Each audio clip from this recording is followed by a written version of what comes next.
I'm John Blacher, and over the next couple of days, we are going to take you on an awesome motorcycle adventure in an area called the Great Canadian Wilderness, which extends from Gravenhurst through Parry Sound as far north as Port Loring. It also covers Muskoka and over into Algonquin Park. We plan over the next 3 days to travel about 1,000 kilometers. There are hundreds of fantastic riding roads in Ontario, and we're starting on Southwood Road, which is perhaps one of the more famous ones. If you're going to go motorcycle riding, this is a fantastic place to start to find a really windy road. It's important to be careful on that windy Southwood Road, especially in the spring. It can be a bit of sand on it, but by July, August, it's awesome. And it leads you right to the Torrance Barrens, a very unique space. This is the first permanent dark sky reserve in the world, which is great for watching the cosmos. It's also home to 94 species of birds and 28 species of butterflies, so it's a fantastic place to come, listen, and relax on your way to the next windy road.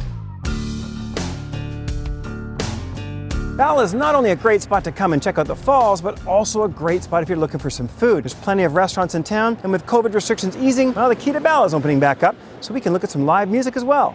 Well, I've never had a lunch at Hook and Ladder before, but it sure does look good, and the location couldn't be better. We're right on the main drag, the bike's parked on concrete right out front, and we have a cool little river running right beside us. After lunch, we're going to head north on 169 towards Rosseau. We'll jump on the 118 and Muskoka Road 7. All three roads are absolutely awesome for motorcycle riding. We are in Rosseau, and if you're in the area, you've got to make this a destination. Why? Because of Ontario Route 632. See, Muskoka Road 7 turns into 632 south of here, and unlike Southwood Road, where it's very tight and twisty, 632 is smooth and flowing, 70, 80 an hour with really nice pavement. A must-ride road for a bike ride. These are the Screaming Heads at the Midlothian Castle.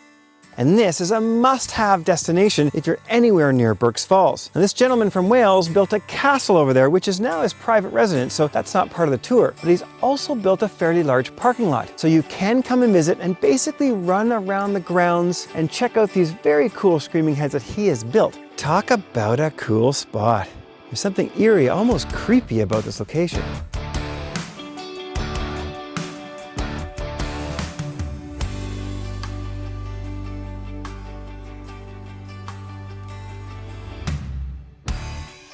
So we started in Sunridge, and about 10 minutes north is the village of South River, home to Tom Thomson Park and Swift Canoes. Because believe it or not, this location is the second busiest access point to Algonquin Park next to Highway 60, and that would be by canoe. From here, we're going to head up to Trout Creek, and then across the 522 all the way to 69, stopping along the way probably at Grundy Lake Provincial Park. Then we're going to run down 69 a bit to Parry Sound, but we're going to find some twisty side roads so we're not sitting on 69 the whole way. Little tourism shopping in Parry Sound before we head over towards Huntsville via 518. Both of those are nice twisty roads, so we should be in for a good day.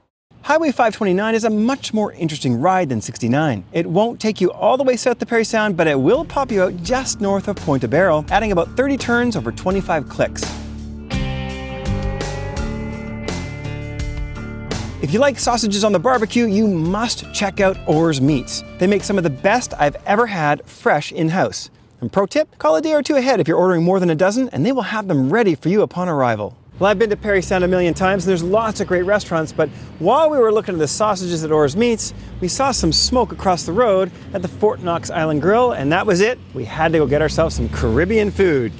Can you say jerk chicken after a long ride? Oh yeah! Well, if you're running past Parry Sound, it's well worth the detour downtown. Not only are there plenty of shops along the waterfront here for a little shopping activity, but this is the home of Georgian Bay Airlines. And these guys can take you on a spectacular flight tour of the 30,000 islands from the air. Or, if it was me and you've got a little more time, I might have them fly me out to Frying Pan Island for famous fish and chips over at Henry's.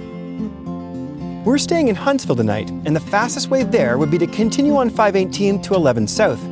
Boring! Instead, we turn right on Stisted Road, which will turn into Ravenscliff Road, an awesome riding road which leads right downtown Huntsville. Perhaps the best reason to ride into Huntsville is the waterfront downtown. Not only are there great restaurants like the Mill and the Pub and the Boston Pizza, which has a patio right down on the water, but there's other things you can do if you want to get off the bike and rest the rear for a bit. Algonquin Outfitters, for example, rents kayaks, canoes, and even paddle boats, so you can take a little journey on the water and give yourself a break from the two wheels and the pavement. There's also a number of events down here. In fact, there's an art festival going on for the month of June and July with concerts and events and activities pretty much every single weekend. For me, Huntsville is like a motorcycle riding hub. Highway 60, 117, 118, 141, 518, and even 35 are all close by. There are plenty of hotels and a number of excellent restaurants in town. We're on day 3 of our Great Canadian Wilderness Area ride. We're still in Huntsville and we've had a little bit of a delay this morning due to rain. So I got onto Google and replanned our route to shorten it up a little bit. And what I like to do once I've got the route kind of established is zoom in onto Google and find some more interesting places to eat or sightsee. If you plan to head east on 60 towards Algonquin Park, there is a well-reviewed spot called Tristan's Tasty Eats, about 10 minutes east of Huntsville. There's nothing better than finding a cool, off-the-beaten-path, interesting spot to eat. And Tristan's food truck is here at the Tally Ho restaurant. And listen to this menu. Dragon's breakfast, smoked brisket, cheese curds, gravy, smoked bacon, caramelized onions, barbecue sauce, and crispy onions. Oh man, I don't know what to get. Well, with names like Giant's Thumb and Sorcerer's Brew, I'm pretty excited and I'm starving. Big onion rings on a burger, you can't go wrong. And the poutine, while it looks small, I got a small, weighs like 2 pounds.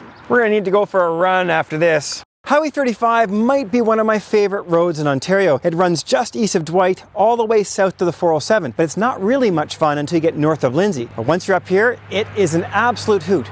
The pavement is perfect and the corners are nice long sweepers. And if you do get up here, you really gotta check out the Dorset Lookout Tower. It is incredibly scenic. The view from up there is amazing. As you can see, we're a little early, but by May 24, she's open and it's definitely worth a stop.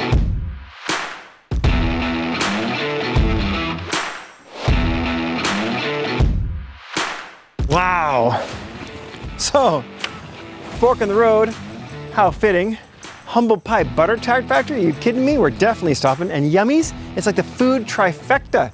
I don't care how full I am. I have a weakness for butter tarts. If I see one, I gotta stop. Well, that wraps up day 3 of our Great Canadian Wilderness Area Motorcycle Road Tour. We did 872 kilometers. We went all the way from Gravenhurst, north up into Trout Creek, all the way across 69, down through Parry Sound, back over to Huntsville, into Dwight. We had some really good food along the way, and we rode some of the best roads you can ride in Ontario. If you want to know more, go to thegreatcanadianwilderness.com.